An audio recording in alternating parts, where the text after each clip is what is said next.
Okay everyone, I'm going to give you some examples on basically how to set up your relationship coefficient. How to basically start the first steps.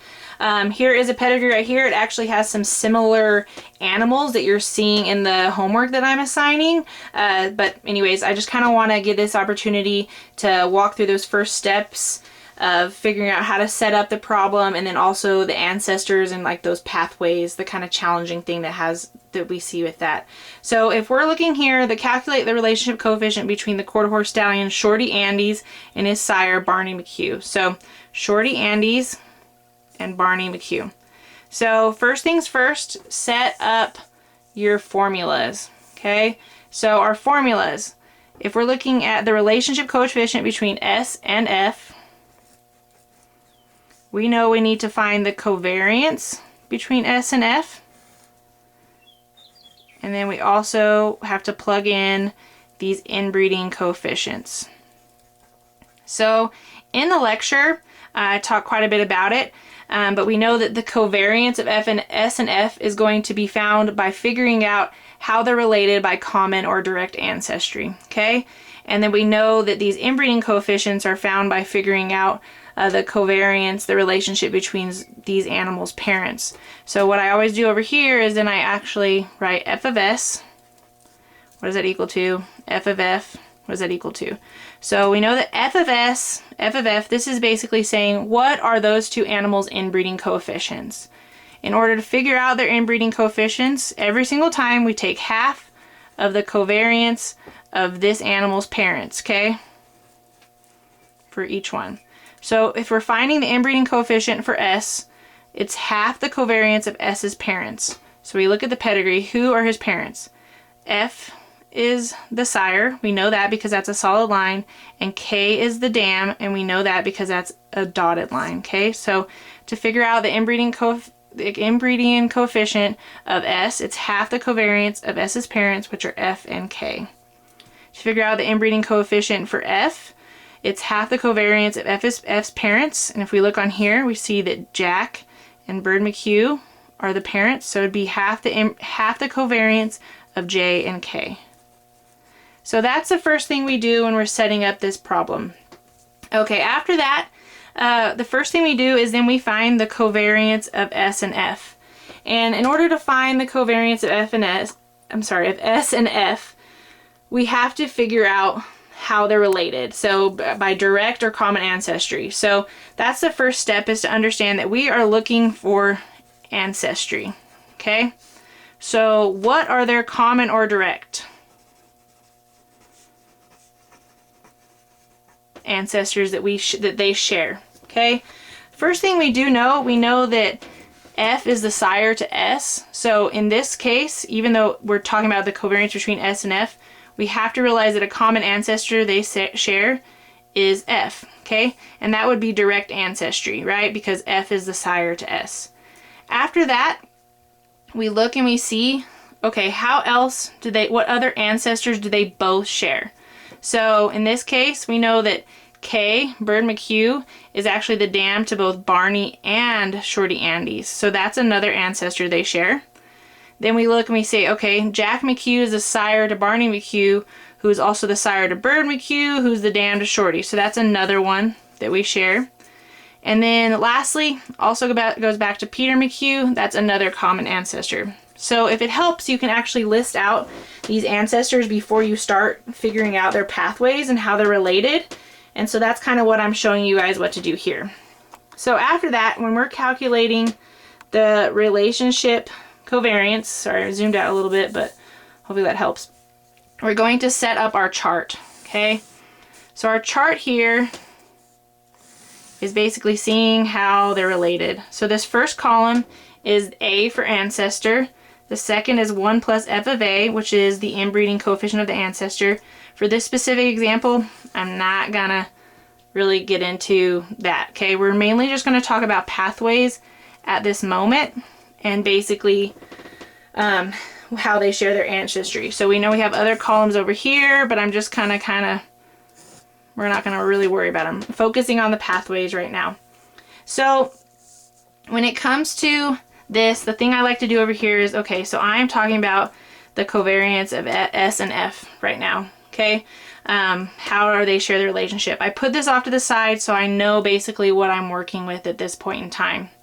So first of all, we know that one of the first ancestors, we'll just start off with the simple one, right? So ancestor that they share is F. And this is a pretty simple one because F is simply the sire to Shorty Andes, right? So we would put F, arrow to S. Pretty simple there. We have some rules when it comes to the pathways.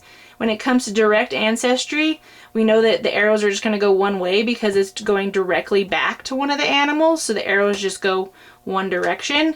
But we do follow the rule that it has to start or end with either one of these letters, right?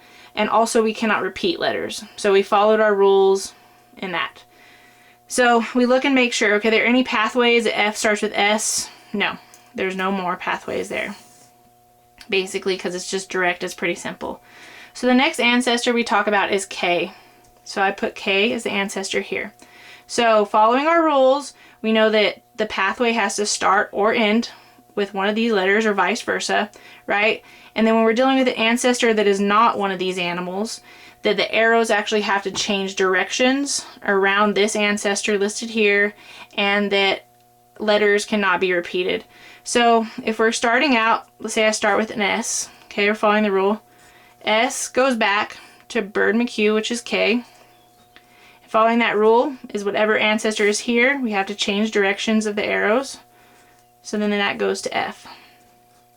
Okay, so we followed our rules. It started or ended with one of those two letters. We didn't repeat letters, and then our arrows changed directions around our ancestor. Okay, our ancestor is K. So next, are there any more pathways between F and S where basically K is the ancestor? No. Okay, so we move on to our next ancestor, which I have J right here. So like I said, I draw a little line. So J is our ancestor. So we got to follow our rules again, okay? We have to start with one of the letters and end with the other one. So S, now there's a couple things here that I usually see a problem. So people might say, okay, I can get back to Jack McHugh by saying S, F, J, K, F. Well, if I were to do that, we would be putting F in there twice, okay? So I'll kind of show you basically. So if I do that, it would be S, F, J, K, and then F. Well, I'm breaking my rule there because I put F in twice. So this pathway is not a correct one, okay? So a correct one would be S goes to K, which goes up to J, and then J comes back to F. So that one is following our rules, right? So it's starting with the S and it's ending with F or vice versa. The arrows are changing directions by the common ancestor listed over here, okay? And letters are not repeated more than once. So that's that. We can't see any other pathways from Jack McHugh between S and F that go through Jack McHugh. So we move on to our next ancestor. P for Peter McHugh. So we start with one letter, right? So let's kind of just go from there. We don't want to go through F, right? Because we need this. If we're starting with S, it has to end with F. Okay? So if we go S to K, and we're trying to go back to Peter McHugh, so we'll just keep it simple, to I, to P. So we change directions around that ancestor, to J. Oops, sorry, you can't see it. To J, and to F. So that pathway is following our rules, starting with S, ending with F. Our arrows are changing around our ancestor that we listed here, and we're not repeating letters. So after that, you want to see, okay, are there any more pathways between Peter McHugh? Because sometimes when we go back numerous generations and we have some inbreeding, there might be numerous pathways for one ancestor, okay? That's a kind of a common thing. So you might kind of try looking. So S to K, to J, to P, to I. Well, if we do that, then we have to go back through K, so that'd be breaking a rule. Same thing, so if we did F to K, to J, P to I, going back through K, we can't do that. So what about F to J, to P to I, to K to F to S? Well, we can't repeat F. So we've got all our pathways there. So that is basically how we determine our pathways between our ancestors there. Let me show you one more.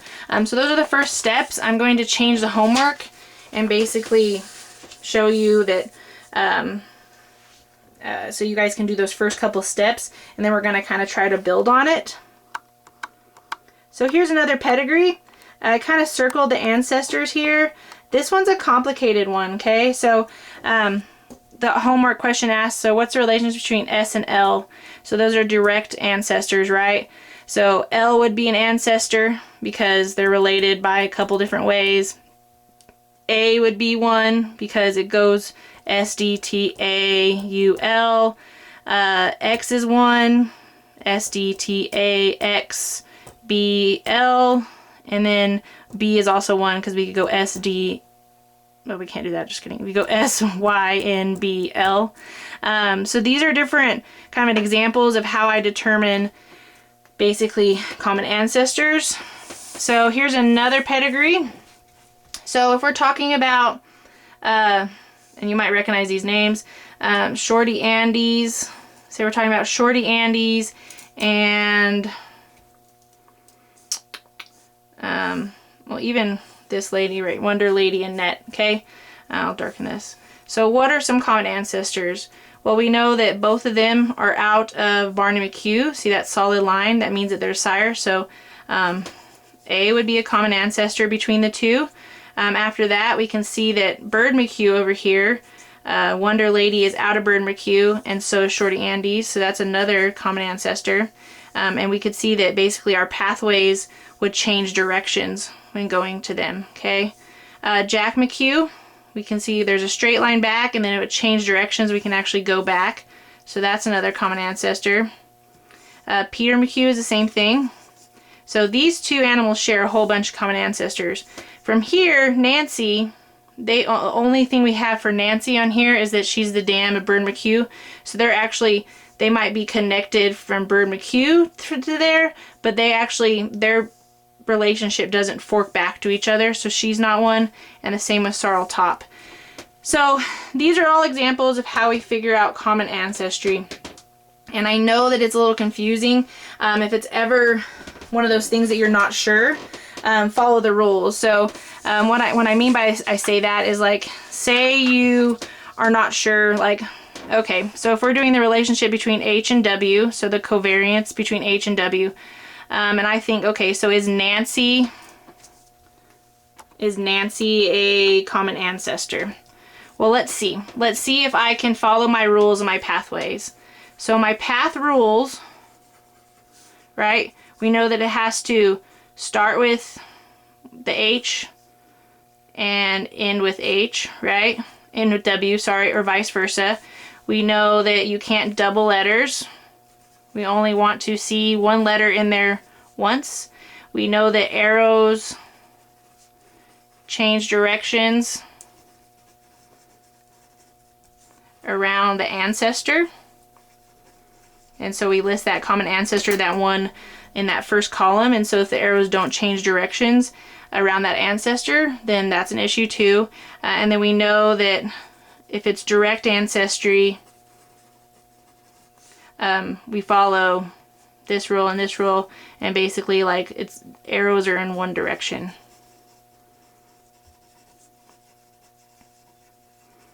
Okay, so if you kind of go from there, so say we are questioning whether N is an ancestor, okay? So we have that first column, we have A, we have one, whatever, and pathway.